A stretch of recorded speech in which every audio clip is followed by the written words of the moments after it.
do keep in mind that what you call lower love, its classical polar opposite is that of war. You have love and you have war, sort of as a yin-yang pair, as love expresses in a conditional sense. Unconditional love, this is a higher energy altogether. But conditional love, which you would call lower love, its opposite pairing energy, its negative contrast is that of war. So in your mammalian circuitry, what's been discovered by your scientists is the differentiation between arousal and fighting is a very, very slight neurological differentiation. In other words, the pathways that both use are incredibly similar.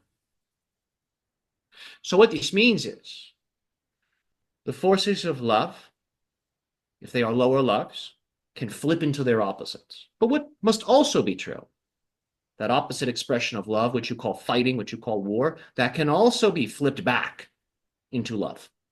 Now, if you flip that energy back into love, it will remain in that center point for a little bit. But as you know, that conditionality of that form of love can cause another expression of the war, expression of the negativity. So what is needed? The war must be energetically reduced back into love.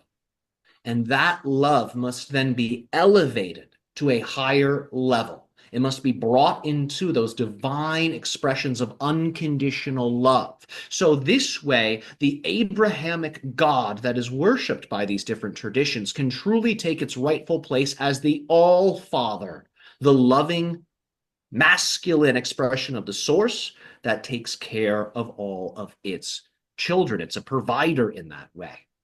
But when each of the different religions claim ownership of that God and claim to be the one religion and group of people specifically organized with it, the other ones are fallen or are deviant, it's as if within their own family unit, they create a schism, they create a divide. So this loving energy that diminishes the conflict must be elevated to an unconditional love. From here, that unified masculine source energy, Yahweh, Ellison, Allah, whatever it's called, that energy can then be directly summoned. And that energy, that consciousness will stabilize that unconditional love. And that stabilized love will then descend down back into the universe like a UFO. And it will expand into many orbs of light that deliver this unconditional love to all of the people affected by the conflict. So, how to transform the energies of war back into unconditional love? Well, we mentioned the lower love must be elevated. So more simply, how to transform war back into love? Well, what sounds tough, hard to do at first, with a little investigation actually becomes quite simple. Many of you feel love when you think of those people in your life whom have treated you warmly. This could be family members, this could be friends. You have this feeling of what it's like to be connected to people. And the goodwill, the good energy that's exchanged between you and them. Just take a moment to feel that. They could have treated you poorly and maybe you wouldn't have felt this warmth, but they treated you well. You feel a warmth. You feel that good energy. That's that lower love. And it's fine. It helps you. It's a good feeling. So use it. Start to feel your own love-based connections to the humans you've experienced across your timeline. And then begin to expand it a little bit more. Well, wait a minute. All of these humans, these different people, they're all technically related to one another. At some point in time, there was a connection that was formed that has linked all of these different people. Start to feel how that entire web is really one organism, giving and receiving love with itself. Go into that state yourself. Before you try to help others, go into that place within yourself first.